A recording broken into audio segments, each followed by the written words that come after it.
Shalom YouTube. Shalom YouTube. This video is going to be about the importance of the blood of Christ and how every human being who does not have the blood of Christ goes to Sheol, which is known as hell. Now, not everyone who goes to hell suffers in hell. We can see from Luke chapter 16 there is a place called Abraham's bosom.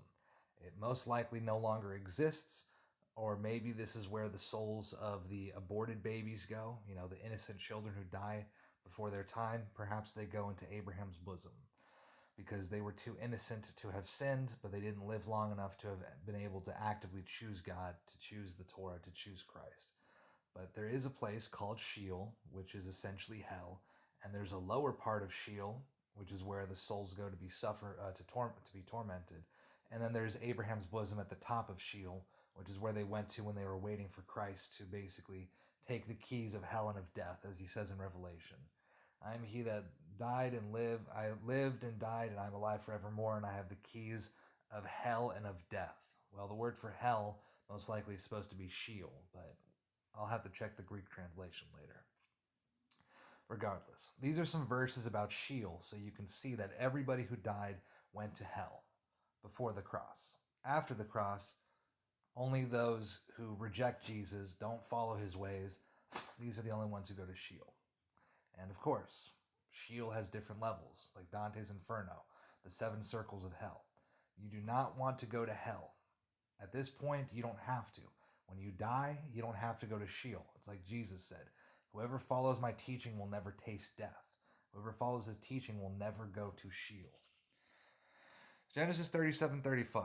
So this is Jacob speaking. All his sons and his daughters got up to comfort him after he believes Joseph has been killed by a wild animal, but he refused to be comforted. And he said, surely I will go down to Sheol in mourning for my son Joseph. So his father wept for him. Genesis 42:38. But Jacob said, my son shall not go down with you, for his brother is dead and he alone is left. If harm should happen to him on the journey you are taking, then you will bring my gray hair down to Sheol in sorrow. So Jacob is saying, I'm going to hell when I die. Everybody went to hell when they died. They had to wait for Jesus to open the gate. Genesis 44:29. If you also take this one from me and harm happens to him, you will bring down my gray hair. You'll bring my gray hair down to Sheol in sorrow. Genesis 44:31. When he sees that the boy is not with us, he will die. So your servants will bring the gray hair of your servant, our father, down to Sheol in sorrow. Numbers 16:30. Now this one was interesting because there were some Hebrews that were being insurrectionists against Moses. And everybody knew at this point Moses was the mouthpiece for God. If you disobey Moses, you're disobeying God, because God is using Moses to teach us all these things. God spoke the 10 commandments in front of everybody, and Moses is the one closest to God. Basically, Moses was a prototype for Jesus at this time. He was human. He wasn't perfect, but he did almost everything God commanded of him, and he was the shepherd at the time. So Numbers 16:30, these insurrectionists, this is what happened. But if Yahweh brings an entirely new thing, and the ground opens its mouth and swallows them with everything that is theirs, and they descend alive into Sheol, then you will know that these men have been disrespectful to Yahweh. Numbers 16:33. So they and all that belonged to them went down alive to Sheol, and the earth closed over them, and they perished from the midst of the assembly. The ground opened its mouth, swallowed them up, and closed itself right back over. Right down to hell. Numbers 32:22. For a fire has been flared in my anger, and it burns to the lowest parts of Sheol, and devours the earth with its yield, and sets on fire the foundations of the mountains. Now, in the King James Bible, it doesn't say Sheol; it says to the lowest hell. So we can see Sheol is hell. It's just Sheol is a more specific understanding of hell, because basically, you think of hell, you think of eternal torment, you think of pain and suffering, and anyone who goes to hell, you would assume that they would be in pain. That's why in the King James Bible, when Jacob says, I will go down to Sheol, they translate it to, I will go down to the grave. He doesn't say go down to the grave, he says go down to Sheol, which then, if they translated it the same way they did in Deuteronomy 32, it's like, wait, so Jacob went to hell, and the guy who was rebellious against Moses went to hell? It's like, oh no, I guess we're all going to hell.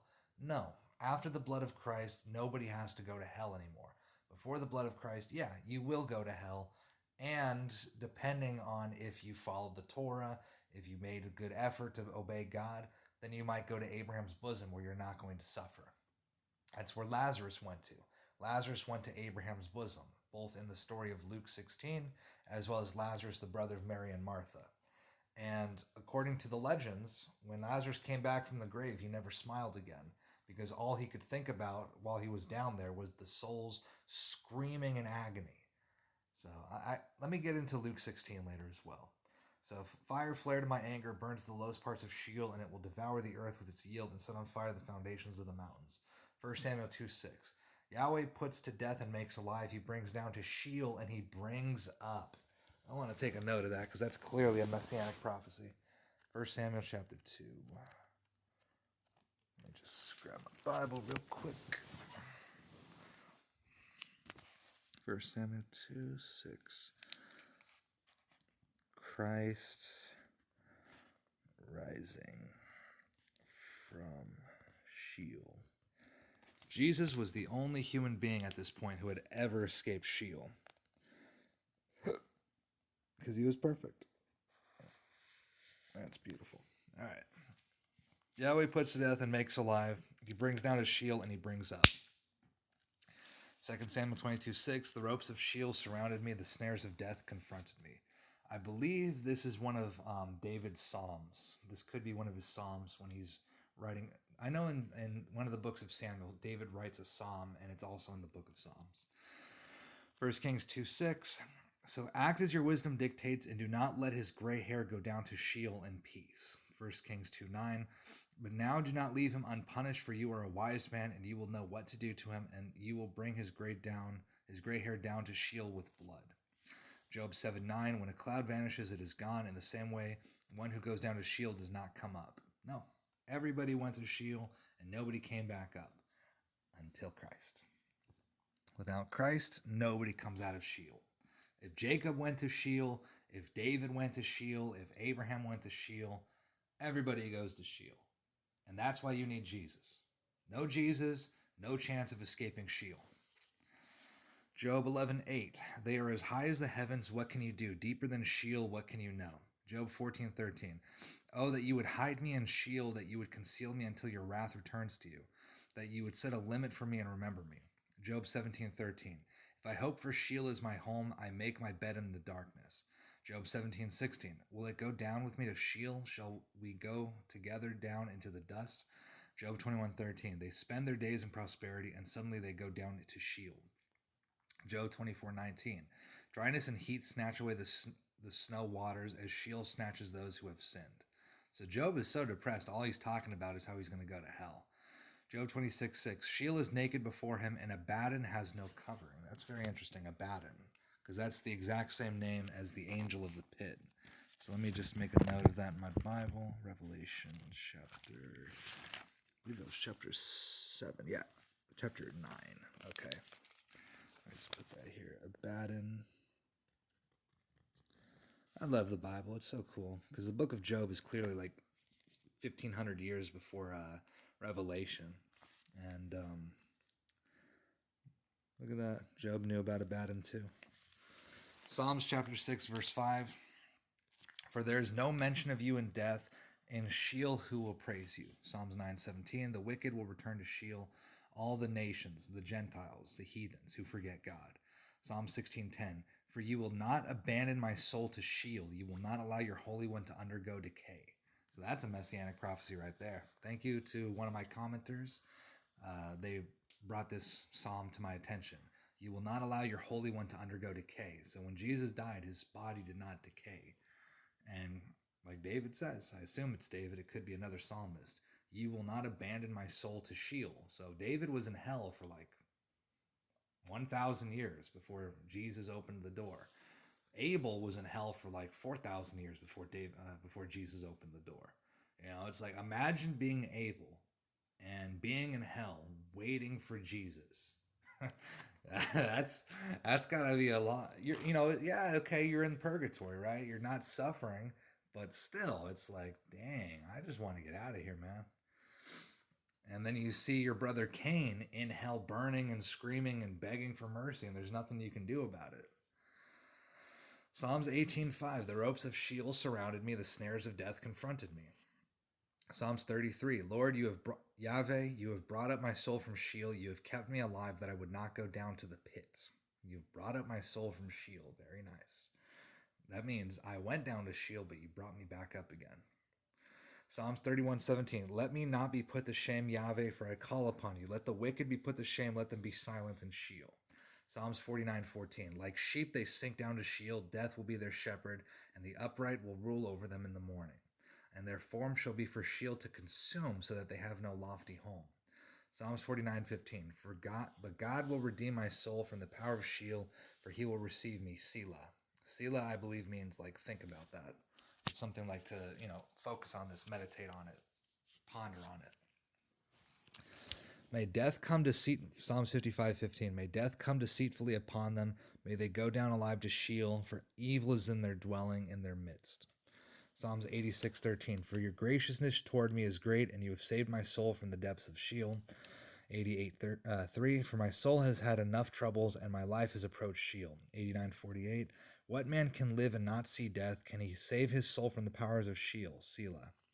116:3. The snares of death compassed me, and the terrors of Sheol came upon me. I found distress and sorrow. 139:8. If I ascend to heaven, you are there. If I make my bed in Sheol, behold, you are there. Psalms 141:7. As when one plows and breaks open the earth, our bones have been scattered at the mouth of Sheol. Proverbs 1:12. Let's swallow them alive like Sheol, even whole like those who go down to the pit. Proverbs 5:5. Her feet go down to Sheol, her steps take hold of Sheol. Proverbs 7:27. Her house is the way to Sheol, descending to the chambers of death. Proverbs 9:18. But he does not know that the dead are there, that her guests are in the depths of Sheol. Proverbs 15:11. Sheol and Abaddon lie open before Yahweh. How much more the hearts of mankind? I'm going to add that to my notes. Revelation chapter 9. And it says Proverbs 15:11. Proverbs 15:11. Solomon was a very wise man, if only he had better control when it comes to women. Proverbs 15:24. The path of life leads upwards for the wise, so that he may keep away from Sheol below. 23:14. You shall strike him with a rod and rescue his soul from Sheol. Once again, his soul will be saved from Sheol. This is very nice. Sheol 27:20. I'm going to add that as well. 27:20.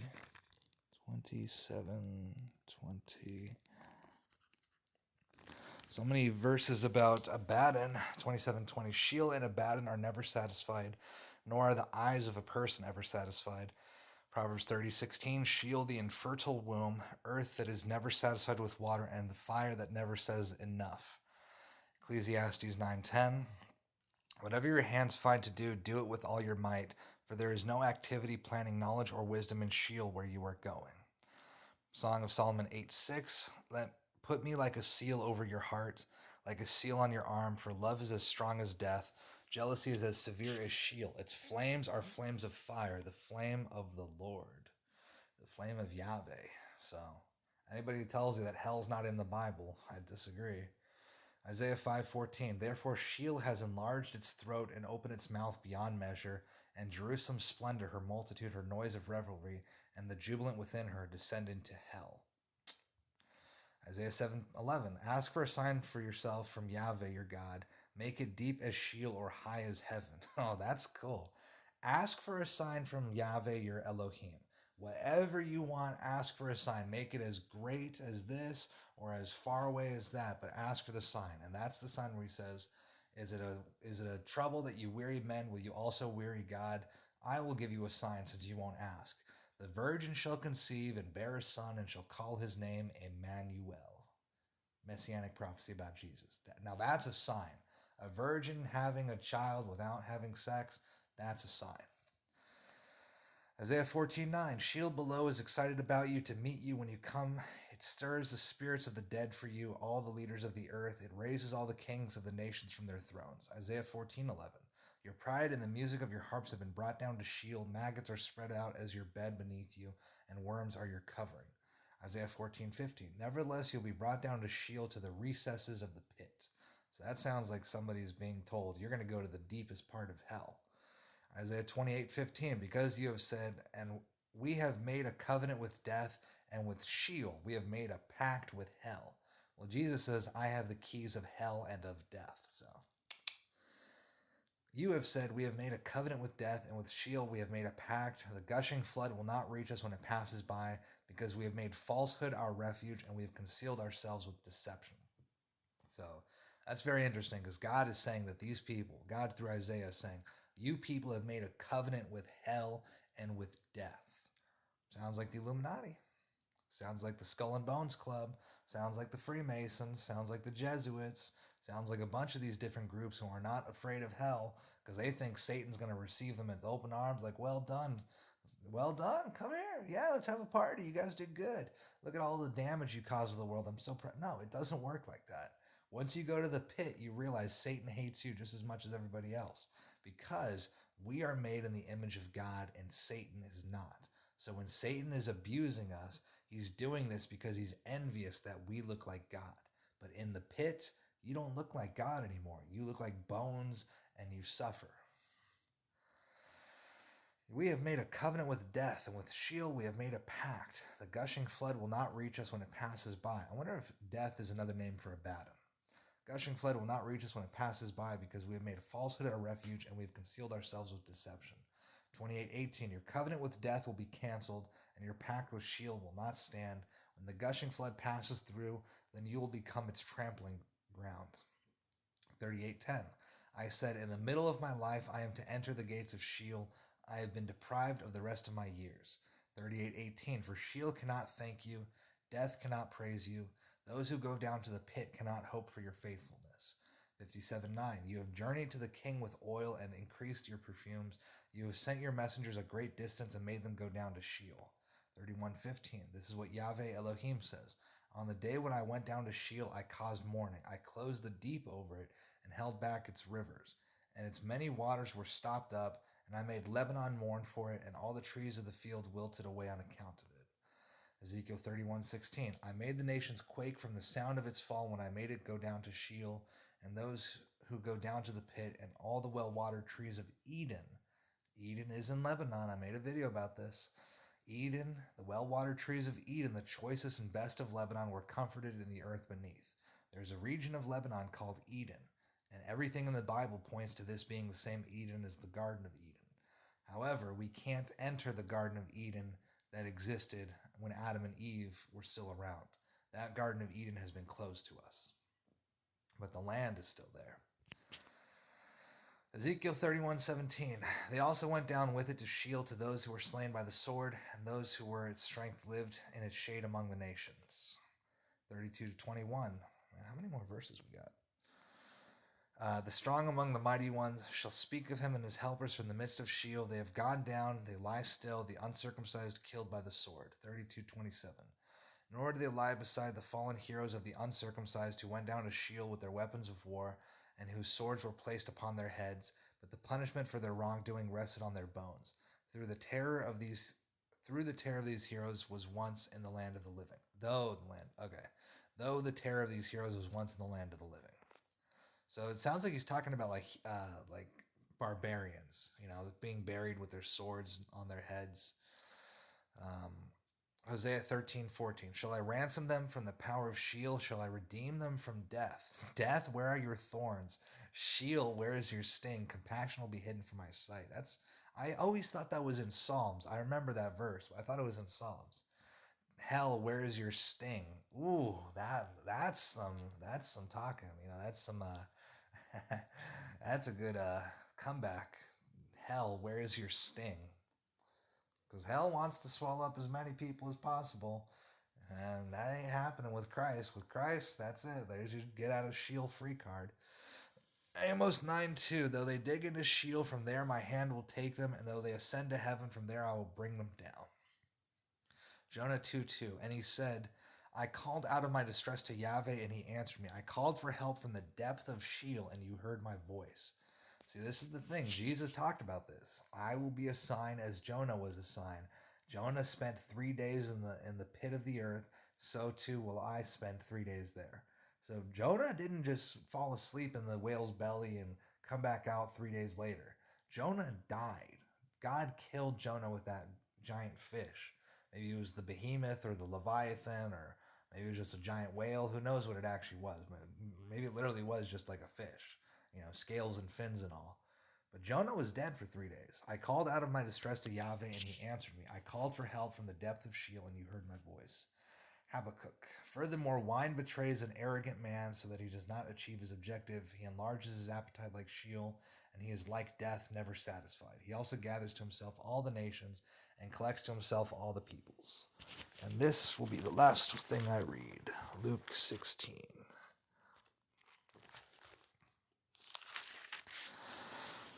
Okay. No, it was later. Okay, so 16:17, it is easier for heaven and earth to pass than one tittle of the law to fail. Very important. Actually, let's go with the verse before. The law and the prophets were until John. Since that time, the kingdom of God is preached, and every man presses into it. Which, it seems like the word here, it says here, suffers violence. I wrote the Greek. So, every man presses into it. The kingdom of God is preached, and every man presses into it. So, it seems like what it's saying here, I think it was in Matthew where it says the kingdom of heaven suffers violence. Basically, the point here is that they're fighting the kingdom of heaven. Hell does not want us to escape Sheol. Hell does not want us to be able to escape the pit. So the idea is that to fight the Messianic kingdom, to keep as many souls as possible in hell. Okay. Verse 19, Luke 16. There was a certain rich man which was clothed in purple and fine linen and fared sumptuously every day. There was a certain beggar named Lazarus, and he was laid at his gate full of sores, and he desired to be fed with the crumbs which fell from the rich man's table. Moreover, the dogs came and licked his sores. It came to pass that when the beggar died and was carried by the angels into Abraham's bosom, the rich man also died and was buried. And in Sheol, it says here hell, but I'd have to check the Greek to see what the word actually is, most likely Sheol. Well, that's a Hebrew word, but regardless. In Sheol he lifted up his eyes, being in torments, and he saw Abraham afar off and Lazarus in his bosom. And he cried and said, Father Abraham, have mercy on me. Send Lazarus that he may dip the tip of his finger in water and cool my tongue, for I am tormented in this flame. But Abraham said, Son, remember that you in your lifetime received your good things, and likewise Lazarus evil things. And now he is comforted, but you are tormented. Besides all this, between us and you there is a great gulf fixed. There is a great gulf fixed, so that they which would pass from here to you cannot, neither can they pass to us which would come from you. Then he said, I pray you therefore, Father, that you would send him to my father's house, for I have 5 brothers, that he may testify unto them, lest they also come unto this place of torment. Abraham said unto him, They have Moses and the prophets, let them hear them. They have Moses and the prophets, let them hear Moses and the prophets, Abraham says. And the rich man says, No, Father Abraham, but if one went unto them from the dead, they will repent. And he said unto them, If they will not hear Moses and the prophets, neither will they be persuaded, though one rose from the dead. And who is the one who rose from the dead? Jesus. Also Lazarus, technically. But they didn't listen to Lazarus. They wanted to kill Lazarus. The Pharisees conspired to kill Lazarus because of Lazarus, many people believed in Jesus. And after Jesus was resurrected, what did the Pharisees say? Oh, his disciples stole his body. The disciples are lying. Oh, we got to fight this. It's amazing to me that the Pharisees doubled down. After the resurrection of Jesus, the Pharisees should have been like, we're fighting against God. We need to repent. This has gone on far enough. But no, if they didn't believe Moses or the prophets, neither would they believe the resurrected Messiah. So, stay out of Sheol, get the blood of Christ, bathe yourself in the blood of Christ, do everything that your king commands you to do. If your king says to follow the Torah, follow the Torah. If your king says to teach others about the Torah and the Gospels, teach others about the Torah and the Gospels. Because Sheol is real, the vast majority of people go there, and 100% of people went there before the cross. After the cross, if you go to Sheol, that's your own decision. Unless you're like an aborted baby, in which case it's like, well, you didn't choose that, it was just forced on you. But in the end, God will cleanse everything, and the Messianic kingdom will make the world beautiful, like it used to be in the Garden of Eden. God bless people. Peace.